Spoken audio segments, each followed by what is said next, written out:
Hello, everyone, and welcome to the program. This is Thunder Politics live on Channels Television. I'm Sean Kimberley at Channels Television's global headquarters in Lagos, Nigeria. It is about 50 days now since the resident doctors in Nigerian hospitals under the aegis of the Nigerian Resident Doctors Association have embarked on industrial action and insisting that government should meet their demands. There have been a series of meetings and negotiations, but to no avail. The over 16,000 doctors out of the less than 40,000 doctors we have in Nigeria are aggrieved. But after about a week into the strike, the federal government told them that there will be a no work, no pay regime, and also took them to the industrial court. The industrial court in Abuja on Friday ordered members of the Nigerian Association of Resident Doctors, NARD, to suspend their 46-day-old strike and return to work immediately. The court also ordered both the federal government and the Doctors Association to return to the negotiation table to resolve their differences. But the doctors insist they won't go back to work, and they are going ahead to instruct their lawyers to appeal the case.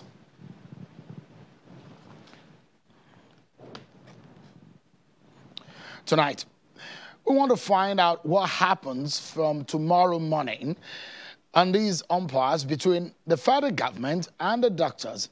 Who will shift ground for the sake of Nigerian patients and innocent Nigerians who want to use the services of these doctors in the different hospitals? To get more insight on where to go from here, last Friday, we spoke to one of the leaders of the doctors, and they're insisting that they wouldn't go back to work. But tonight, I have joining me the Honorable Minister for Labor and Employment, Senator Chris Ngige. He joins us from Abuja. It's a pleasure having you tonight, Honorable Minister, to join us and speak about this matter. Thank you so much. Let's begin tonight by getting to know from what happened in court on Friday. In view of the Friday's court ruling, what is the position of the federal government on the industrial action by the resident doctors? Yeah, thank you, Sean, for wanting to give me the opportunity to speak on this issue again and again. What the court said was that they should get back to work immediately and that they should come back for negotiations. It's very important for me to demarcate what's happening or elucidate. I am not the employer of the doctors. The Federal Ministry of Health is their primary employers, and they do that through the various federal tertiary institutions, the university teaching hospitals, the federal medical centers, and other institutions in that category, like psychiatric hospitals, specialized centers, orthopedic and eye centers, and the rest of them all. So I'm not their primary employer. I'm a conciliator. And why I have knowledge of most of the things being discussed is that I'm the one who will bring in all the MDAs, ministries, departments, agencies of government, like Budget Office of the Federation, Salaries, Incomes, and Wages Commission, their primary employer, Federal Ministry of Health, Office of the Head of Service, on all the omnibus issues that they're talking about, because it touches all these other agencies. And when they come, they present to me their own documents, their own defense, or what they're able to do. So when I'm talking about this, I'm not talking from the point of an aggressor, which some of them have labeled me. Some Nigerians won't even call me up to say, oh, why are you carrying this in on your head? The other Ministry of Health, you do this, I say, no. I am the conciliator. I have all the facts. Where government is wrong, I tell government. Where my doctors, my boys, my young boys, my children are wrong, I also tell them. When they refuse to listen, I go to the Elders Forum of the Medical Association. We have an Elders Forum. When they also forget to or not agree, we go to Nigeria Medical Association, which is the umbrella body that all the associations, whether you are NAD or you are consultant, medical and other consultant association, all of them are affiliated to NMA. So, for me, the court has not said anything new as far as I'm concerned. When they said 2 weeks ago that all hostilities should cease, I go to court, so I know what that means. It means that you return back to your status quo. And they even said that the settlement should continue, the adjudication should continue outside the courts. So, Minister, but that wasn't dealt with them. Let me ask, you said that as a conciliator, you said you tell any of the parties wherever they're wrong. So for the federal government, where did the federal government get it wrong in the matter of the resident doctors? Oh, why not? I berated some government officials. I won't go into deep details. But talk in terms of something like the Residency Training Fund. That money was appropriated in 2021. It was delayed because the president signed the supplementary budget. But because the resident doctors did not want to listen, they wanted the money to go into their accounts immediately according to them. I told them no. When the budget office explained, we don't have this cash. The borrowing agencies, World Bank and the rest, will give us this money through the CBN in dollars, and we change it to give to you, to pay you, and others that are involved because we are funding the budget through some deficits. So I will tell budget office, expedite action. Do this in 1 week because this is an emergency. These people are not accountants. They don't understand. And we put it down. And the budget office rises up to the occasion, works day and night, and put it out. Minister of Finance approves. AIE, Authority to Ensure Expenditure, is done. And the 4.8 billion is there, waiting to be disbursed. Give us the names of those to be paid. And they bring their names through their postgraduate medical college and the CMDs and the local chapter of ARD. And when the names come, the apparent body Ministry of Health discovers that there are names that are not resident doctors. So how do you pay? Okay, they submitted 8,000 names. They have cleaned them down to 5,800. That means about 2,000 plus are not resident doctors. Why do you pay them? Further investigation, according to the Minister of Health, reveals that these people, some of them are medical officers, senior medical officers, principal medical officers, who hold appointments, full-scale appointments. Some of them are not resident doctors. How do you pay them? But because they have been captured in the net of Medical Resident Doctors Association, they want them to be paid. That's wrong. I will tell resident doctors, no, give them more time to clean up. They are cleaning it up. The money is there. So I expected resident doctors to go and help them clean up and submit an authentic list. All right, so, I mean, so it's interesting. An example. Yeah, it's interesting that you are mentioning all of these processes. So the federal government actually went to the World Bank to get a loan just to fix this problem. We didn't go to the World Bank to get loan for this specific problem, Concern yourself with what we are discussing. Leave whether the federal government went to... I just wanted to get clarification, Minister. Or because African Development Bank. Forget where the money comes from.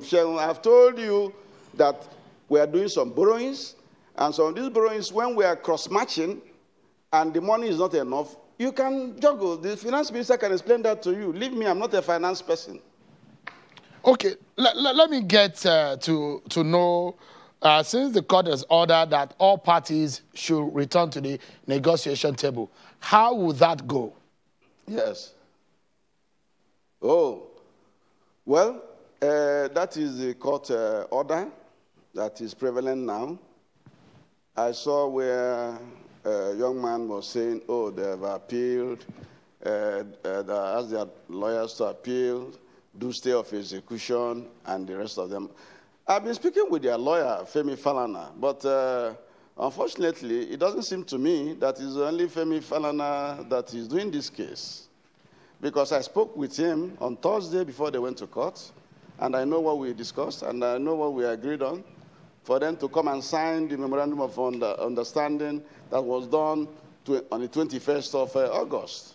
That was our agreement, and that they get to court, they will tell the court that they are pursuing a peaceful resolution. Only for them not to do so, received another advice from another lawyer, and who gave them another complete set of memorandum of understanding to bring to me in the office. I told them no. I'd already discussed with Femi, and that this is what we agreed on. So you may need to confer with him. I called Femi up and I said, look at what is going on. He said he will speak to them. Femi Falana is a very senior lawyer. He's very vast in industrial relations of NMA in particular, NMA and NAD. He has been their chief lawyer since the 90s when I was in Lagos in the hospital services and training department. So he knows what to do. He knows what to advise them. In fact, we spoke again today. And he said he will get in touch with them. I'm not a lawyer, but I've been going to courts. The Igbos will call people like us courtma. We go to court often. We are litigants, always. Election petition, human rights, abuse of anything. I'm a law-abiding person, so I know what the law says about court orders or judgment. No matter how bad they are, you obey it. You obey it and then get it nullified or get it set aside or get it, or you appeal it. An appeal doesn't act as stay, and a filing of stay of injunction doesn't act as stay of that order until it's granted. Everybody knows that. So I intend to call them back. I've spoken to the health minister. And I've also spoken to people in the Accountant General's office. Everybody is working on the MOU I gave them. And I'm satisfied. I even spoke to the NMA president yesterday. We were on for about an hour. And the progress government side is making, I'm happy. For example, the doctors that were recruited illegally against the provisions of the government circular on recruitment of staff, which is that your parent ministry will approve your number and that the head of service will grant a waiver for that same number so that the details of the people are captured in the federal government public servants nominal roll, and that the budget office of the federation will also give you a manpower certificate for financial certificate to say these people that are being recruited, they are in the personnel costs. They are in the personnel budget of that particular institution or of the government on a general basis. Because you don't want to recruit persons and don't pay them. So after that, you go to Federal Character Commission and get a Federal Character Commission compliance certificate that the distribution, even if the distribution is in a zone or whatever, that there's enough balancing. These are the four things. These were not done before the 205 doctors in Ibadan teaching hospital were taken. 150 something in Calabar, and in Port Harcourt, there's a waiver which was not validated with the Office of Head of Service. But in the spirit of what we are doing, I begged the head of service, I said, please give us this certificate. Please. Budget Office of the Federation, we need this certificate. Let us start talking later. Federal Character Commission, their own, okay, when these other two persons have given. Of course, the Minister of Finance have agreed to do that and wrote the head of service. All this have been done. What is now remaining is for those people to be captured. And as I speak to you now, the people in the Accountant General Office should be in Port Harcourt to capture Port Harcourt. After Port Harcourt, they will go to University of Calabar Teaching Hospital, and another group is going to go to Ibadan. It is not only doctors that are affected anyway. Other health professionals are there. Medical lab technologists, but nurses, how soon are we likely to see the end? Because resumption of these resident doctors is very important. I told you it's ongoing. I told you can cross-check and get No, the I information. understand, but the question I'm asking is that all of these processes that you're talking about, how soon will they be concluded? Because I understand that the doctors said they will not shifting grounds until some of these demands are met. Excuse me, Sheung. You are not shifting ground up. Some people were illegally recruited. So who do you blame? Government that made a regulation and the regulation was breached. And we even made it easier by saying we waive the processes that are involved. And all these things I'm telling you have been done within 2 weeks, accomplished within 2 weeks. This is a journey that takes about 1 month, 2 months to do. So you don't blame the government that some people flouted the law. That's another kettle of fish. They flouted the law as chief medical directors, and they recruited persons without going through the hog. There's an embargo on recruitment now. But defense and health, there's a presidential and federal executive council a waiver for them to pass through the head of service, pass through these other agencies and get people But Minister, these are not the fault. The recruitment process is not the fault of the resident doctors. It's the fault of the employer at those different stages. Excuse me, who is the employer in question now? The teaching hospitals that are employed. Directors. Yes. No. Who is in charge of the teaching hospital? Isn't it the federal government? Is the chief medical? Is chief medical director? No, he's the chief medical director. We are restraining ourselves because, you see, you will not understand the dynamics, but I can tell you because it's a system I have managed for a long time. The resident doctors cannot confront the chief medical directors. They're afraid of them. Why? They are the examiners in exams. So instead of, as the Igbos will call it, okuko and the knife that chuckle the neck, the okuko or pigeon will be angry with the pot that he was using cooking it. So the consultant and the chief medical directors are their bosses in training. The resident doctors are doctors in training. Don't make mistake about that. They undergo exams. Minister, the chief examiners are the chief medical directors. Yeah, Minister, just for a moment, I would like you to listen to one of the representative of the resident doctors. What he told us right here on the program on Friday about what they are doing based on what the outcome of the court on Friday. I'd like you to listen to it and probably get your reaction to it. So we are saying that we will continue our strike because we have filed for a stay of execution, and we have appealed the case because we believe in the mandate of the Dr. Uyulawa-led National Officers Committee that this is a breach of our fundamental human rights, and we will not take this because a healthy doctor is as good as the patient is trying to take care of, and a staff doctor is a danger to the entire polity that we are in. So again, I say, if you staff 16,000 Nigerian doctors, the pool is 35,000. Take away 16,000. You can do the maths yourself. Honorable Minister, that is Dr. Giuliano Jabo, one of the representatives of one of the leaders of the Resident Doctors Association. They said they will appeal the case. They will seek an order to stop the implementation of the ruling of Friday, and they will continue with their industrial action. What is next now?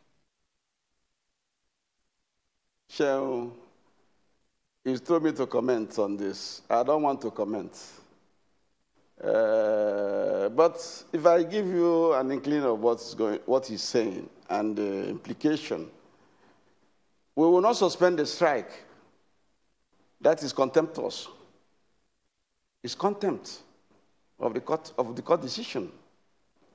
We believe in the government of Uyilewa, Dr. Uyilewa, president of NAD, and we will not back down. Again, contempt. But I'm not interested in those. He's a Minister of Health and Attorney General that can be looking at those ones. My take is to invite them back and then show them the degree of implementation of the MOU they signed in my office. They refused to sign, but their parent body, NMA, signed. Other consultant associations signed. Medical teachers in specialist basic medical care signed. Medbasam. So that talk is not, is a small boy, leave him. He doesn't know what he's talking about. So it's not for you to take it serious. Don't worry about that. He was speaking on behalf of the 16,000 NAD members, the resident doctors. There are not 16,000. There are not 16,000. That's what they use in frightening Nigerians. There are not 16,000. They are counting even 4,000 house officers. My son is a house officer. I did housemanship. I was a house officer. House officers are not residents. House officers are not residents. They are including principal medical officers and senior medical officers. They are not residents. So what will the federal government do, Minister, if they say they are not going back to work on Monday? If they say, look, they are appealing the case and they are seeking a stoppage of the order pending the determination of the case. That's what they said they will do, and they will not go back to work. Until the order is stopped by the courts, you have to obey. That's the law. But is the regime... That's the first law in court. Is the regime of the no work, no... court. You know, you told me some time ago that you will implement the no work, no pay regime on them should they not go back to work. Is that still in effect? So, I've told you when we started the program, I am not their employer. I am not. But your office took them to court, Minister. But your office dragged them to court. No, go and read the labor law now. I quoted the section for you. I know you are very intelligent. Go to section 17. We've had this conversation, section 17 Minister. Says, yes, it says if I'm unable to conciliate a matter, I send it upstairs. Yes. So and that's what you did. That's what I did. That's what I'm saying. When after 15 days, they refused to go back to work. What is it called? House of Reps Committee. The chairman, Dr. Sununu, convened a full committee based on directive from the speaker, who is also their friend. Sununu didn't make any headway. We went to Medical and Dental Elders Council. Sununu, NMA President, Senator Olorebe, everybody were there. And I said to them that my own work is to make sure that there's peace in industrial relation milieu, especially in health. I also told them there that in a pandemic, the ILO says nobody should go on strike, not to talk about those on essential duties. So that if I, after 15 days, do not transmit this to the industrial court to look at it, Somebody will say that I'm wanting in my job. They will quote that relevant areas of the ILO principle at work and option to strike. So I didn't want that. So that's why I transmitted it. And when I transmitted it, the court took it in. The Ministry of Health, who is involved as one of the parties, took over the case because it's their own. They are their workers. They're not my own. Minister, I'm an industrial relation conciliator. All right, let me ask you this quickly. The president met the NMA officials. Yes. Did President Buhari instruct that all cases on the health sector dispute be withdrawn from the court? No, the president didn't do that. The president wouldn't have done that. The president knows the principles of separation of powers. We're executive. If a case is in court, how do you direct people, the court not to adjudicate on it? Unless the two parties come of their own volition and say, we have settled, or give us time to go and settle. These are the conditions. Our president doesn't dabble into judicial matters. He's very scared about doing such a thing. In that but he meeting, told us, at that meeting, he spoke to the strikers and said, please call off your strike. This government doesn't like owing. We don't owe anybody who is genuinely employed, which I've been reiterating before. And even if we do, we settle all debts on proper verification. And he also said, even the debts owed by previous regime, we're paying them. Owed workers, owed institutions like ASU and Revitalization Fund and the other things, owed contractors, owed pensioners of Nigerian Airways and others. We're paying. We're paying, even with the lean resources available to us. So, Mr. President, appeal to them to call off the strike and go back to negotiation and assure them that negotiation, no matter how long it takes, will be to their advantage. And that's what I'm doing. As because, Minister of Labor and yeah, I remember my time at that meeting, at that meeting, the president was making, because it was at about that time that Johesu also issued a warning to say they are going to go on indefinite strike. And so the president has said he will settle all these cases and that payments are going to be done. That commitment that the president made and the demands of the resident doctor, when is that commitment going to take effect, based on what President Buhari said? The commitment of the president is absolute. The commitment of the president is irreversible. The commitment of the president still stands. And that's why everything in that MOU, we are taking them one after the other, seriatim and dealing with them. We are dealing with them one after the other. Most of them are not even issues for strike. Something like the hazard allowance. It is government that invited NMA with NAD and the Consultants Association, Johesu and everybody, and say, come, let's sit down. Let's renegotiate this hazard allowance that has not been touched for 20 years. 5,000. It's ridiculous. And that is also why the same government, in 2020, in the heat of the COVID-19, summoned them again, and under one roof, we all agreed on what should be paid. It was calibrated, and government paid. Government budgeted 20 billion.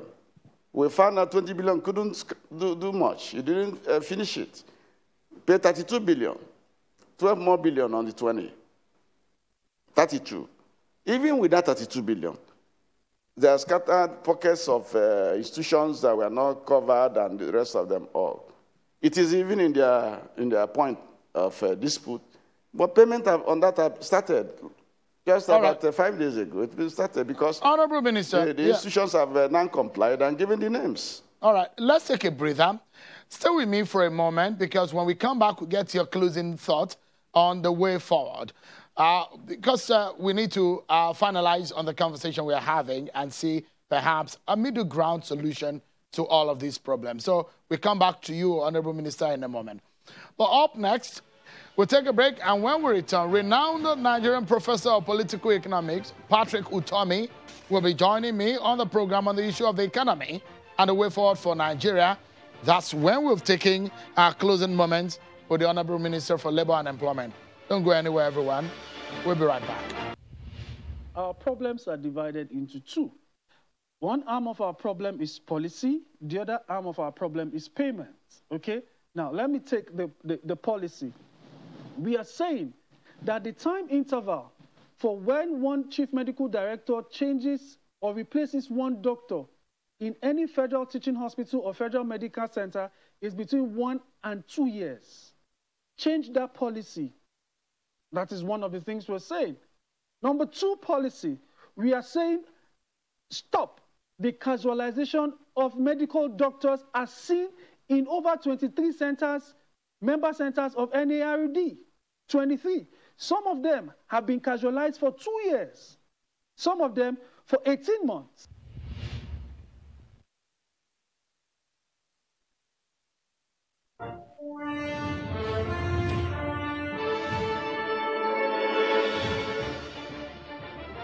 Thank you, everyone. The Honorable Minister for Labor and Employment, Senator Chris Ngige, who has been speaking with us on the impasse between the resident doctors and the federal government. Let's get our closing moments with him now. You heard what the doctors said about the situation of things, their plight, their grievances, their demands, and I asked him specifically if they want to make a compromise, the middle ground, the minimum requirement for them to go back to work, and he listed a few of them. But for the federal government, because Nigerians will want this matter resolved, it's about 50 days now.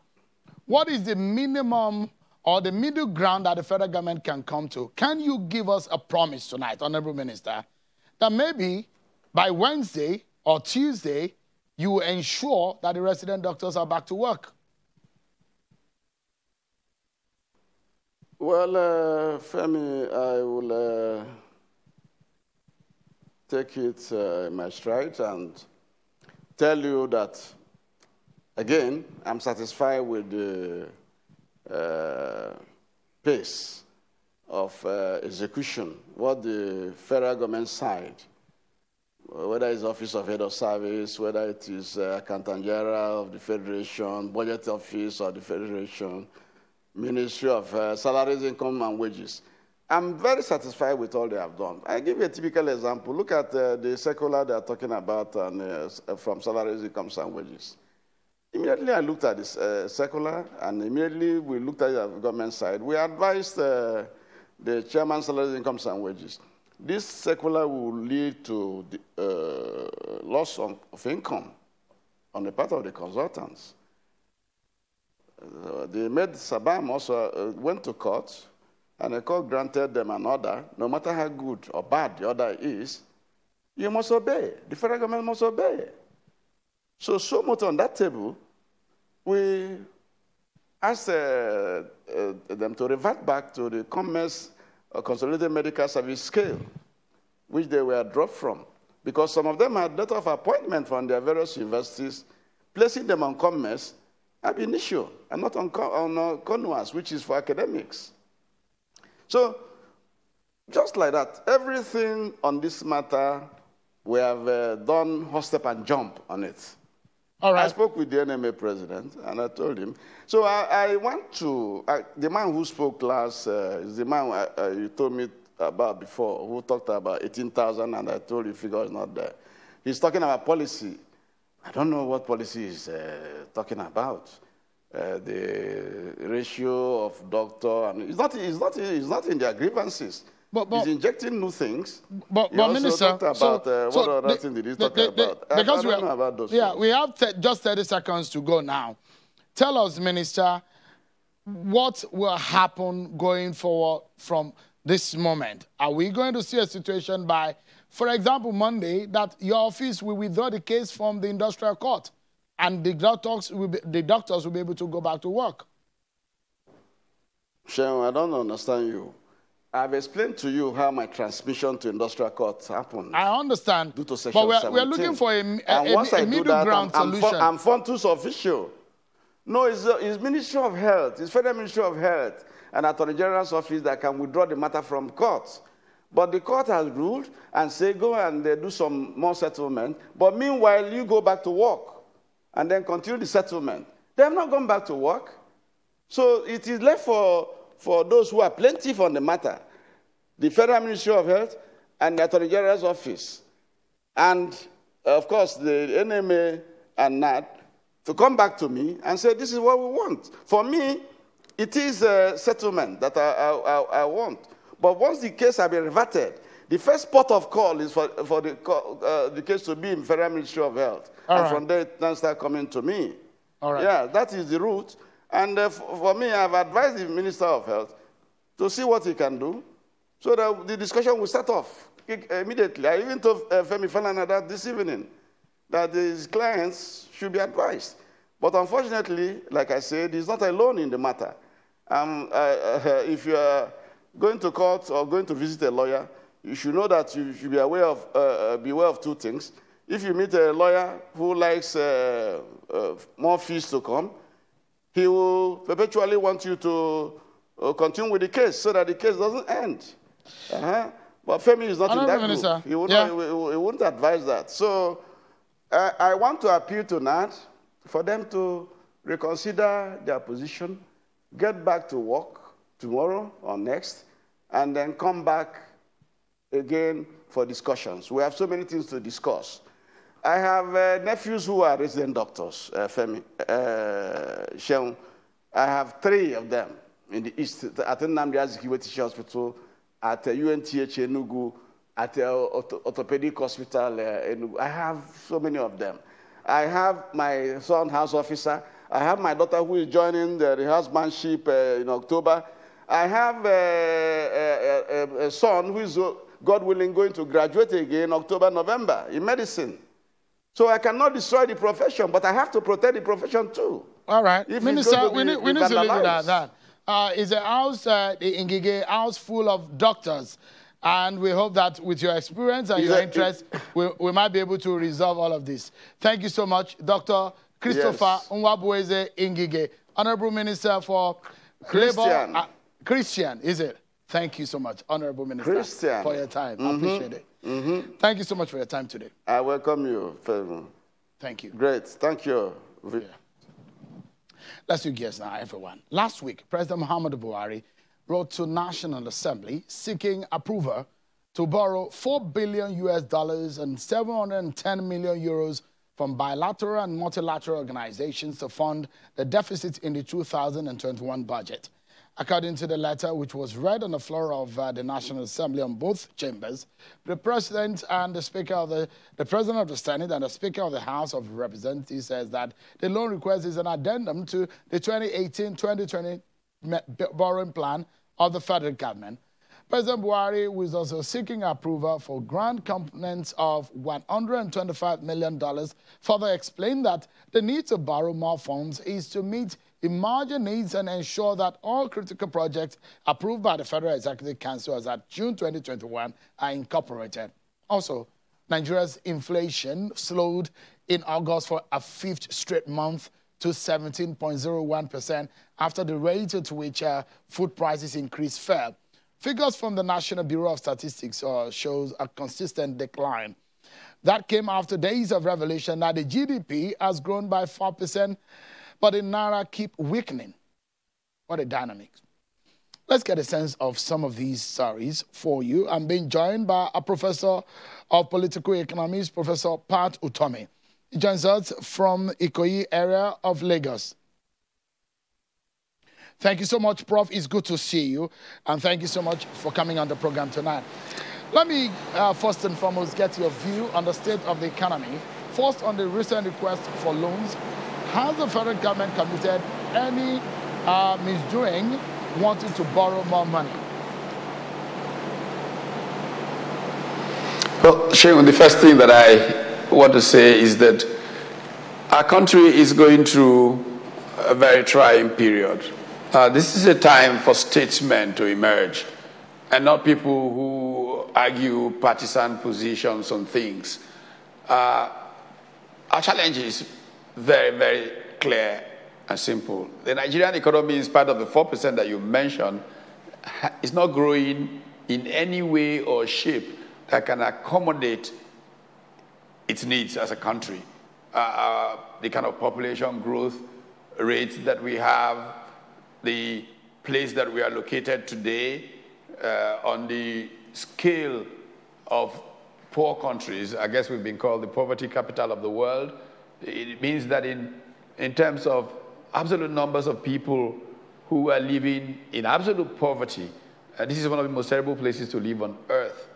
So let's bear this in mind and focus our conversation.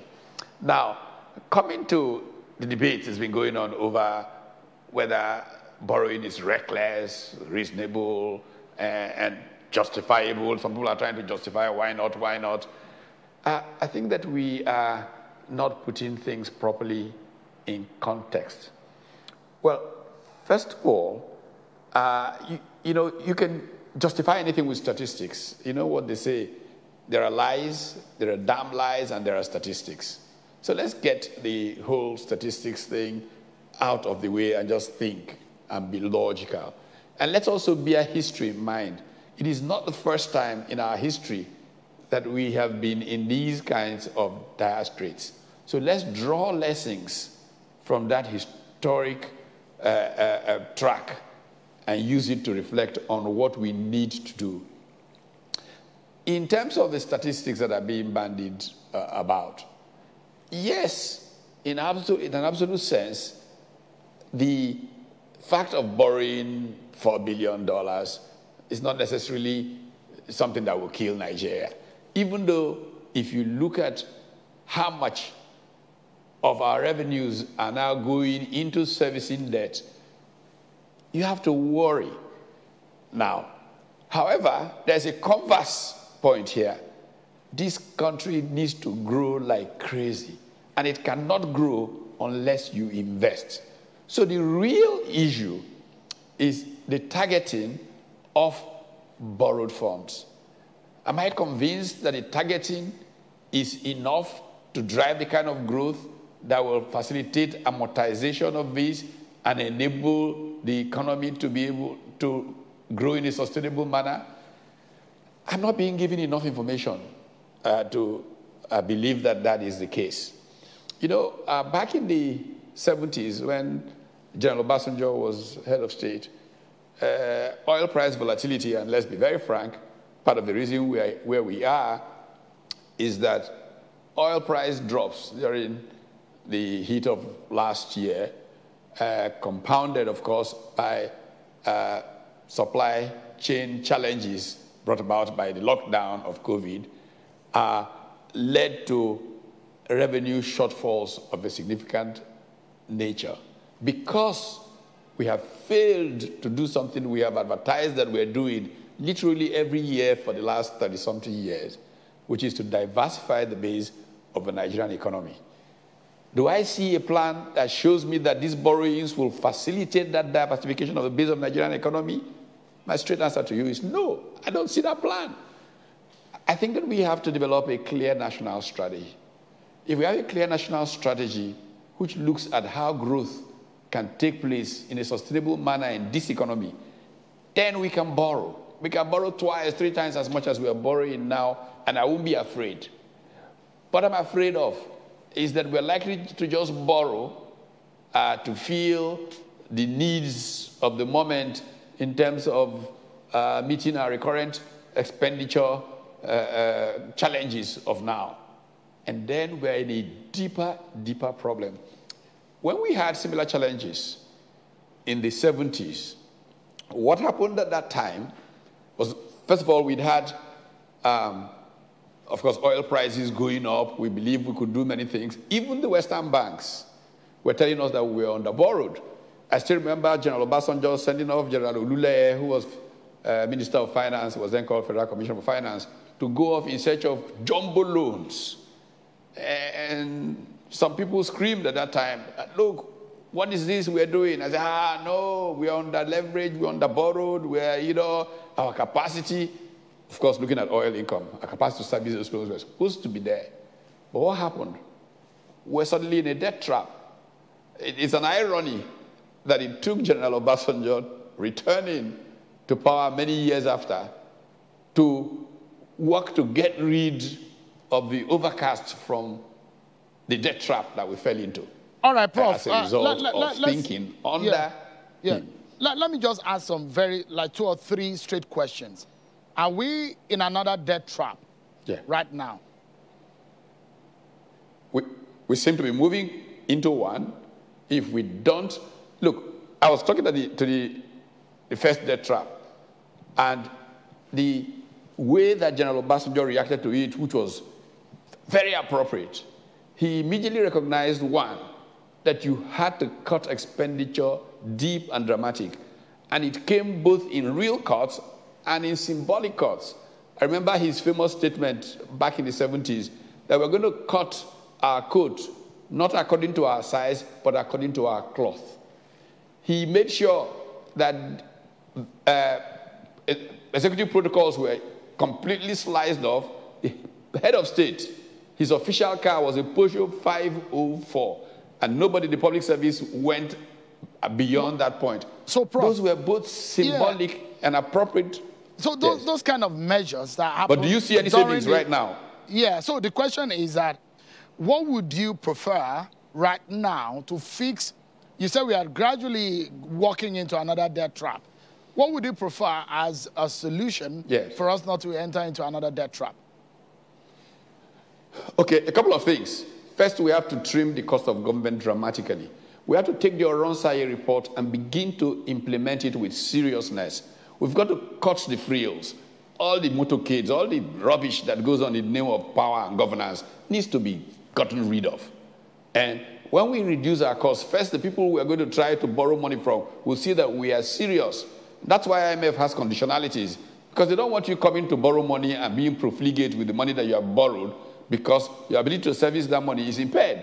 So, dramatic cost reduction in governance, a clear national strategy, growth strategy. I have advocated, without fail, a strategy that is based on our latent comparative advantage and developing industrial policy around certain value chains, which we hope to dominate globally, and that would diversify the base of this economy. And there's a lot of talk, we're giving money to agriculture, giving money to that. Most of the serious entrepreneurs that I know in these sectors are getting nothing. Every time you meet them, they say they're getting nothing. So it's either somehow there's a misallocation, or whoever is getting it are not the people who are going to create long-term wealth. Maybe they're people who have power.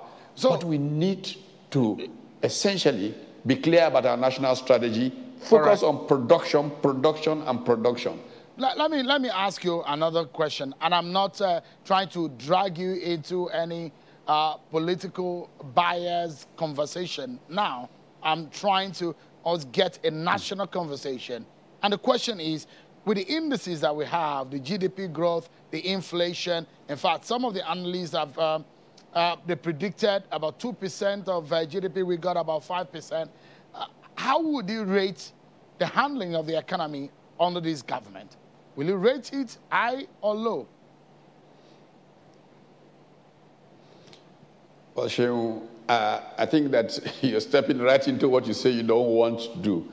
The point of the matter is that we have a national economic emergency.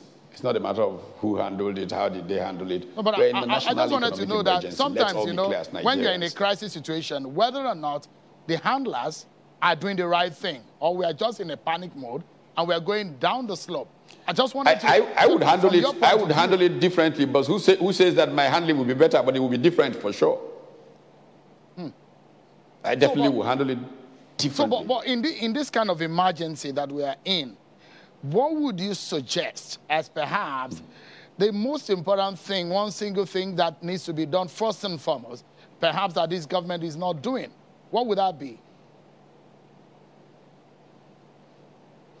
Well, I would say I've made the point about national strategy. That's very important.